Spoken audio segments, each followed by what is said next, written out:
Edema or edema is swelling of the body, and this is a real common symptom for those of you who are in your early stages of topical steroid withdrawal, as it is part and parcel of your body's injuries that you've inflicted on your body or has come about through itching and scratching. And in today's video I'm going to look at edema with you guys to see how you can overcome that swelling so that you can have proper blood circulation and a much better immune response in order for your body to be equipped with the right tools to heal itself completely naturally from the inside out.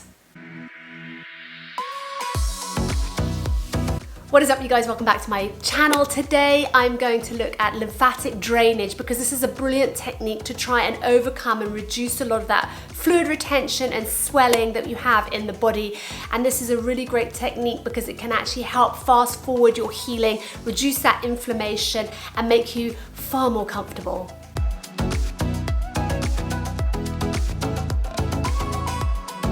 The cause of edema is actually whereby those tiny little blood vessels known as capillaries start to leak fluid, and that is from the injury that is impacted. But I myself had it around my eye area. I had rubbed my eyes constantly during the course of my early days, and for that reason I had very puffy eyes. I could barely even open them. I had a lot of swelling, and I needed to really focus on eliminating and draining out a lot of that fluid and stop the itching and the scratching, which we all know is very difficult to do, but it does lead back to a lot of my previous videos, so go ahead and watch those because in those I talk about how you can overcome the itch and what you can do, such as your diet above all else, to overcome that itching and rubbing. A lot of people do get it around their lower parts of their legs and their feet, so we're going to look at different techniques that we can do to try and alleviate a lot of that swelling so that you can increase that circulation and feel a lot better about yourself, and at the same time you're eliminating those toxins so that you can overcome that internal inflammation. So look, I use a couple of different tools, and I'm a big fan of rose quartz. Rose quartz is so beautiful on the skin. It's cooling.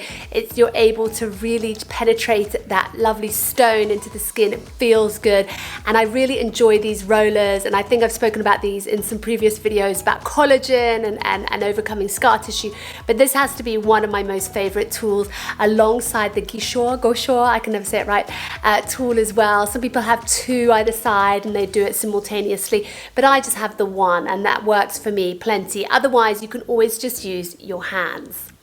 Lymphatic drainage for your body you can actually do at various beauty salons and places, but I like to do mine at home, especially when I was in the thick of my TSW. I didn't really want anybody else touching my body. I just didn't feel comfortable enough for somebody to see my body entirely, especially with all the damage that I had done to my skin, and I really wanted to have control over the pressure and the direction and the pace. So starting with the face, you really want to make sure that you're getting all of that drainage right down into those lymph nodes right down there in the bottom and stimulating those. And you don't want to apply a great deal of pressure because obviously you might already be in a fair amount of pain, but at the same time you really want to make sure that you are targeting going down into that area so that then you're giving your red blood cells an opportunity and the circulation it needs in order to stimulate that evacuation and that drainage. So I like to start almost using kind of like a V and down from your earlobe all the way down your neck to that pressure point, to that lymph node point that you've got, to the hollows of your collarbones. So you can just literally do the V again, and you can go across this way and stroke downwards, and then similarly with your face you want to stroke from the middle of your face going outwards, especially around the eye area.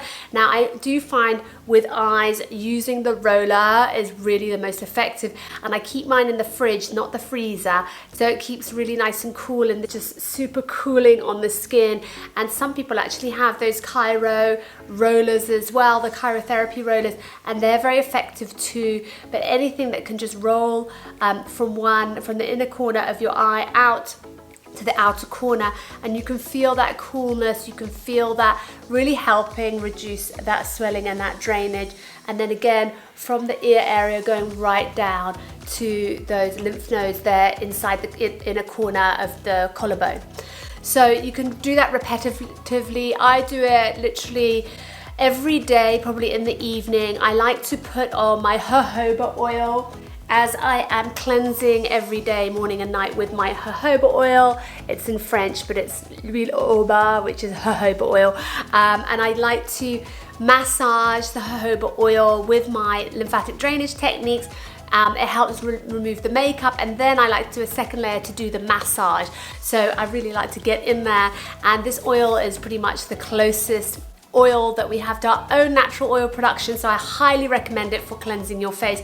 It's brilliant at unclogging your pores, it's brilliant at removing makeup, it's super gentle if you've got very inflamed skin and open wounds, and I like to use it with my Konjac sponge, and I'll put all these down in links below down for you guys if you want to get hold of some of those products. With your feet and with your legs, I do like to use the dry brush. However, I do understand if you've got open wounds that this could be a little bit too harsh on your skin, and for that reason I sometimes like to use, or what I used to use was a boar bristle hairbrush, which was my daughter's, because the bristles are just a little bit softer and they're not so coarse as the body brushes are. Otherwise, what you can do is pretty much just use your hands and just starting at the bottom and just literally massaging and going up your legs. That movement all the same is going to make an effect on just getting that blood circulation. And again, I like to use my oils. I think the oils are really effective. And just to literally start at the bottom and work your way up the leg, stimulate that circulation in the leg so that then that drainage and that fluid can start to drain out of the body. Trying to target underneath the armpit as well is really important, and massage that area underneath the armpit, because that is another great focal area for draining and one of your major lymph nodes. And then lastly, you've got the last lymph node in your groin, and if you've got a lot of pressure and swelling around your knee area or the back of your knees, then you want to be able to have those sweeping motions going upwards, either with the brush or just with your hands, and have that going up into your groin area. Now, during the course of my TSW, I did lose some weight, but then put on some weight, and my weight fluctuated a lot. And whilst this was happening, I did lose a lot of elasticity in my skin, on my stomach and around my buttocks and thighs. And this was literally probably from the steroids, as well as just my general elasticity going from age. But I do think steroids played a huge factor into the destruction of my collagen overall. So for that reason, on my body, on my stomach, I have quite a lot of loose skin, and I do find that having done the body brush regularly every single morning has really helped stimulate that collagen, stimulate that blood flow and circulation, which has really helped reduce a lot of the cellulite on my stomach, as well as the elasticity of my stomach too. Otherwise, another great tip for edema, especially if you have it in the ankles, feet and legs, is compression socks, bandaging. You can do this alongside your wet wrapping if you really do find the benefits of wet wrapping, which I have to say I did on my arms, but I didn't really have areas that were convenient to wet wrap, such as my neck and face, as I found this quite difficult to keep the bandages on. If you do have TSW on your legs and feet and you've got that edema with it, by all means wet wrapping is just ideal for that sort of thing, and then you can use a compressed sock to go on top. Next up, you can reduce your salt in your diet. This is another great way to help overcome a lot of that edema, a lot of that fluid retention, so that if you're reducing your salt, you're able to get that better blood flow once again. And what you want to be doing as well is concentrating on an anti-inflammatory diet, removing a lot of fried foods, processed foods, sugar, so that you're giving your body the best fighting chance it can to overcome the fluid retention. If you're not able to get out and about as much as you like, especially in this heat at the moment, then doing a few movements at home can be really beneficial as well. Just doing some stretches to try and stimulate a little bit of blood flow really can help eliminate a lot of that fluid. Eating your daily greens and salad and vegetables is a brilliant way to start. Where you can incorporate even mild exercise, that can really help reduce that fluid retention, reduce that swelling, so that then you can start to be able to have a little bit more movement in your day, be able to get out and about. It also raises your serotonin levels. I'm going to be doing a video about exercise in my next few up and coming videos, so don't miss out. And until then, go ahead and check out some of these videos down below, whereby you can be managing your diet so that you can overcome that inflammation, overcome that heat and redness and swelling and pain from the inside out, from your nutrition. And until then, you guys, I'll see you in my next one. Bye for now.